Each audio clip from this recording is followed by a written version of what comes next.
going to read to you right now.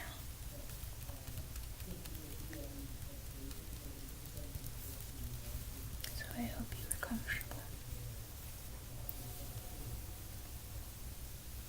And I hope that you're able to relax a little bit.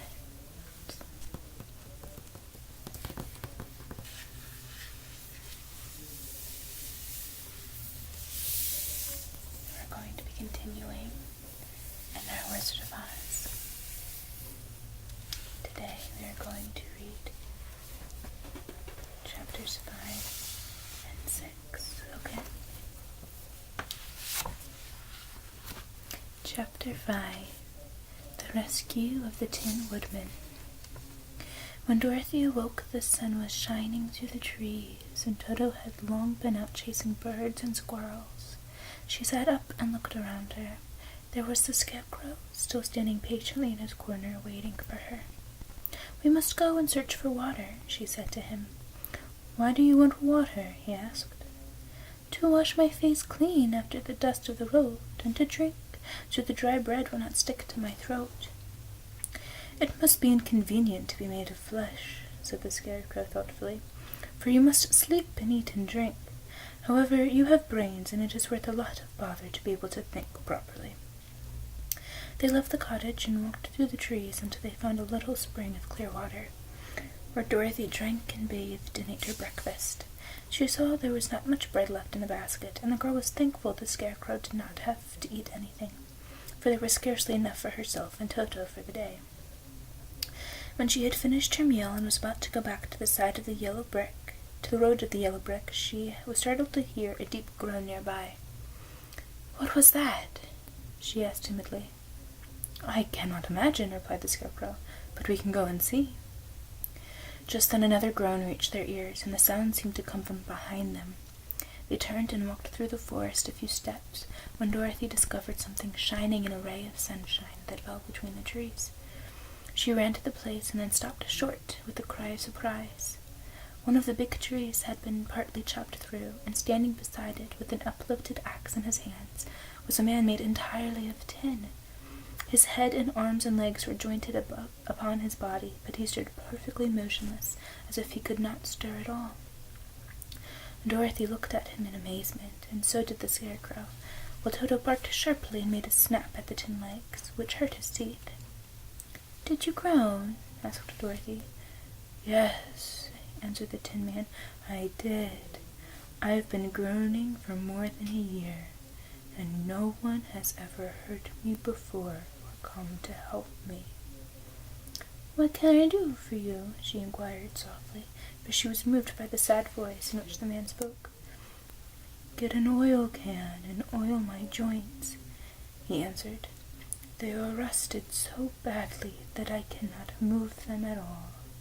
If I am well oiled, I shall soon be all right again. You will find an oil can on a shelf in my cottage."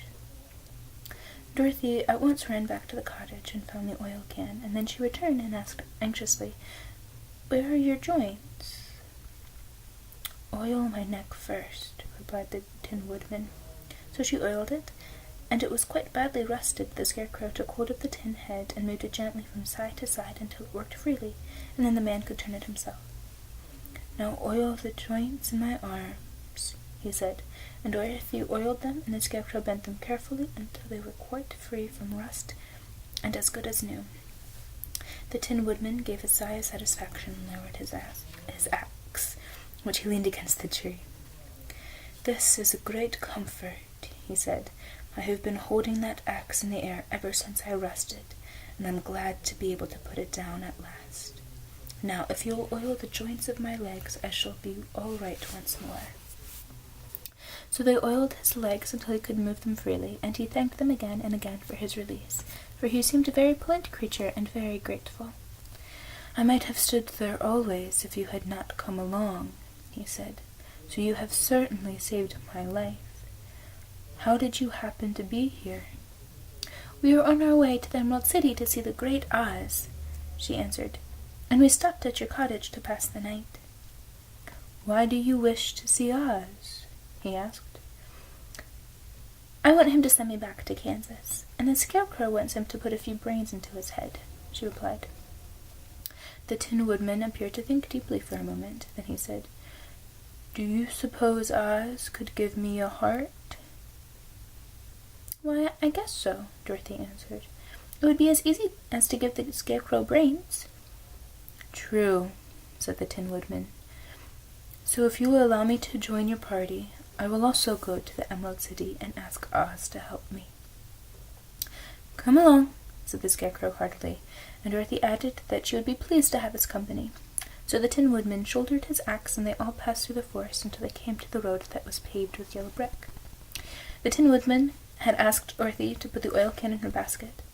"For," he said, "if I should get caught in the rain and rust again, I would need the oil can badly."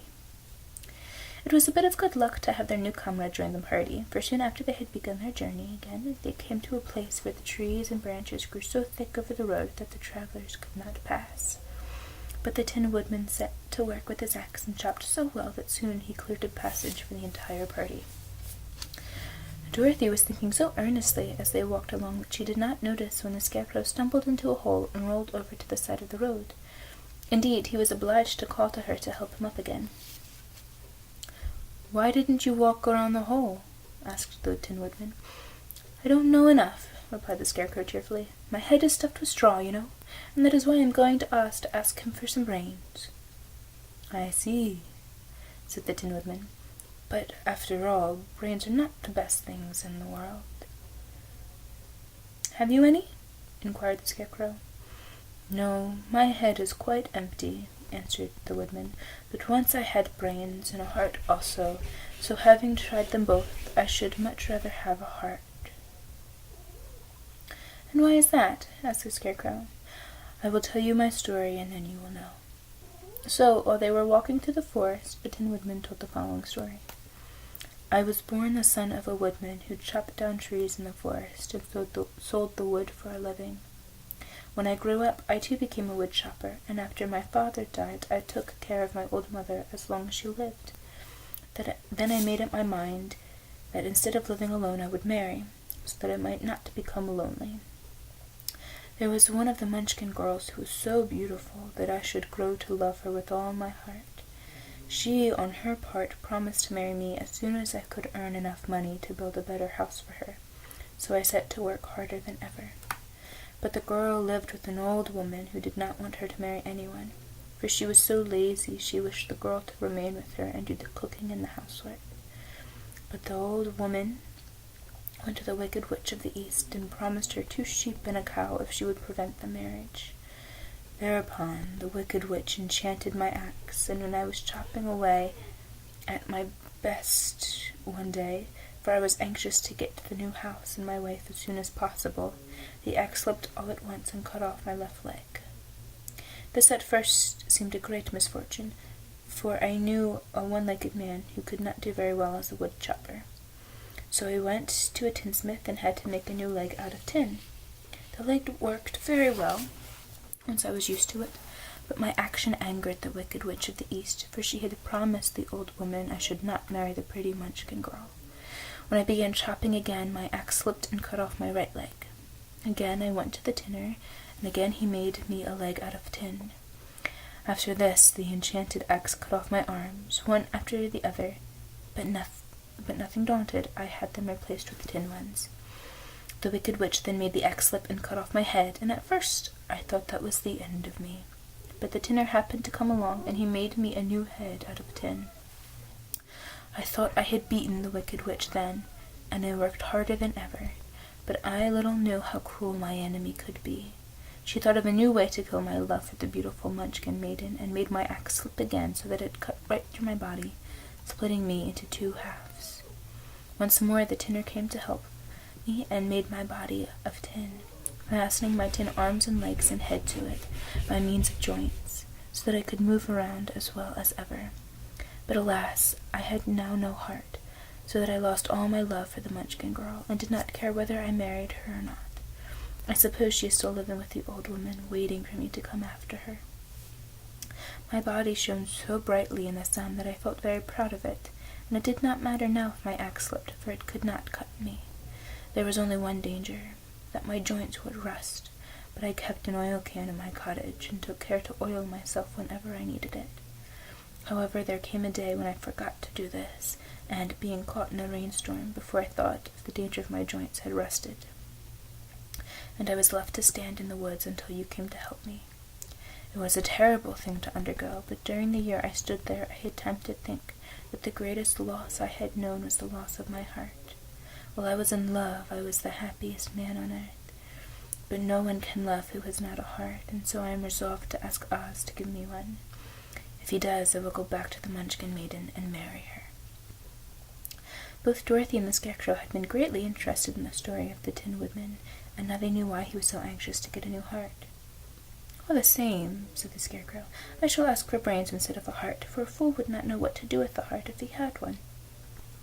"I shall take the heart," returned the Tin Woodman, "for brains do not make one happy, and happiness is the best thing in the world." Dorothy did not say anything, for she was puzzled to know which of her two friends was right, and she decided if she could only get back to Kansas and Aunt Em, it did not matter so much whether the Woodman had no brains and the Scarecrow no heart, or each got what he wanted. What worried her most was that the bread was nearly gone, and another meal for herself and Toto would empty the basket. To be sure, neither the Woodman nor the Scarecrow ever ate anything, but she was not made of tin nor straw, and could not live unless she was fed.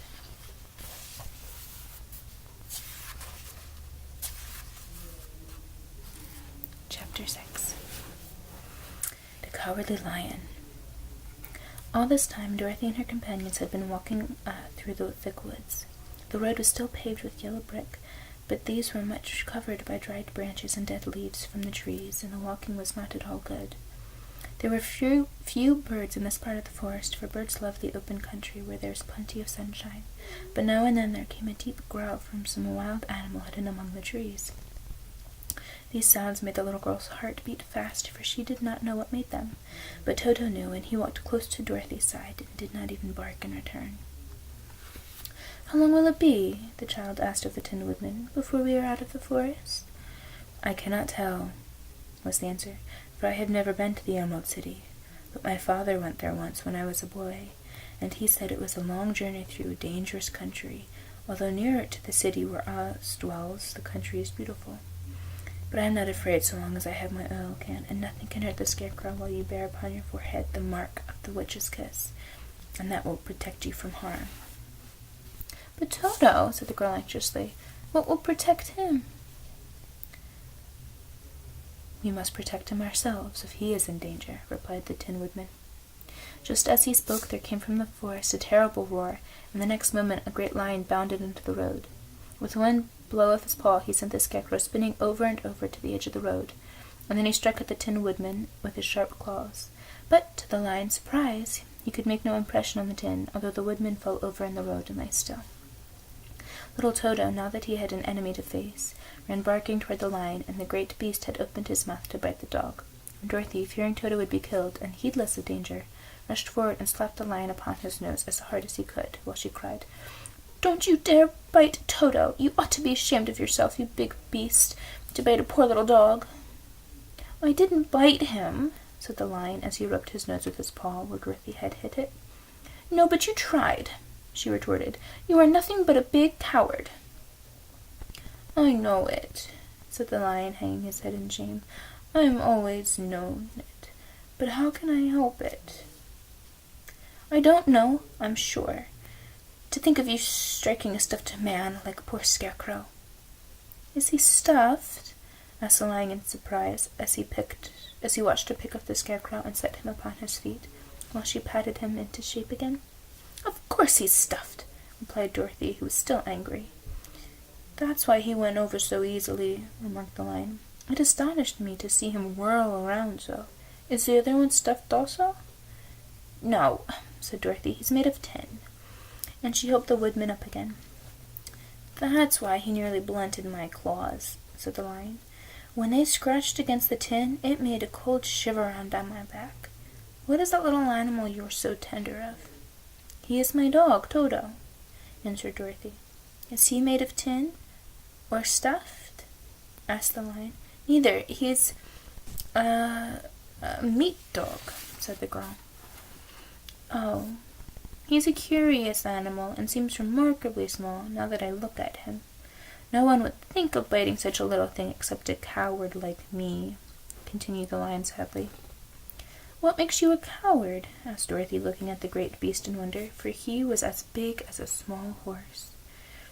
"It's a mystery," replied the lion. "I suppose I was born that way. All the other animals in the forest naturally expect me to be brave, for the lion is everywhere thought to be the king of the beasts.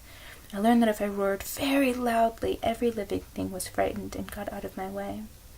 Whenever I've met a man, I've been awfully scared, but I just roared at him, and he has always run away as fast as he could go. If the elephants and the tigers and the bears had ever tried to fight me, I should have run myself. I'm such a coward, but just as soon as they hear me roar, all they try to do is get away from me, and of course I let them." "But that isn't right. The king of the beasts shouldn't be a coward," said the Scarecrow. "I know it," returned the lion, wiping a tear from his eye with the tip of his tail. "It is my great sorrow, and makes my life very unhappy. But whenever there is danger, my heart begins to beat fast." "Perhaps you have heart disease," said the Tin Woodman. "It may be," said the lion. "If you have," continued the Tin Woodman, "you ought to be glad, for it proves you have a heart. For my part, I have no heart, so I cannot have heart disease." "Perhaps," said the lion thoughtfully. "If I had no heart, I should not be a coward." "Have you brains?" asked the Scarecrow. "I suppose so. I've never looked to see," replied the lion. "I am going to the Great Oz to ask him to give me some," remarked the Scarecrow, "for my head is stuffed with straw." "And I am going to ask him to give me a heart," said the Woodman. "And I am going to ask him to send Toto and me back to Kansas," added Dorothy. "Do you think Oz could give me courage?" asked the Cowardly Lion. "Just as easily as he could give me brains," said the Scarecrow. "Or give me a heart," said the Tin Woodman. "Or send me back to Kansas," said Dorothy. "Then, if you don't mind, I'll go with you," said the lion, "for my life is simply unbearable without a bit of courage." "You are very welcome," answered Dorothy, "for you will help to keep away the other wild beasts. It seems to me they must be more cowardly than you if they allow you to scare them so easily." "They really are," said the lion, "but that doesn't make me any braver, and as long as I know myself to be a coward, I shall be unhappy."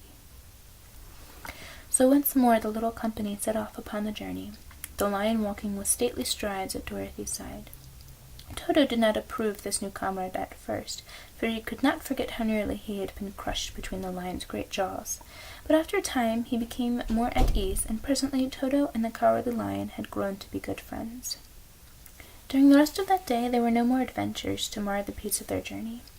Once, indeed, the Tin Woodman stepped upon a beetle that was crawling along the road, and killed the poor little thing. This made the Tin Woodman very unhappy, for he was always careful not to hurt any living creature, and as he walked along he wept several tears of sorrow and regret. These tears ran slowly down his face and over the hinges of his jaw, and there they rested.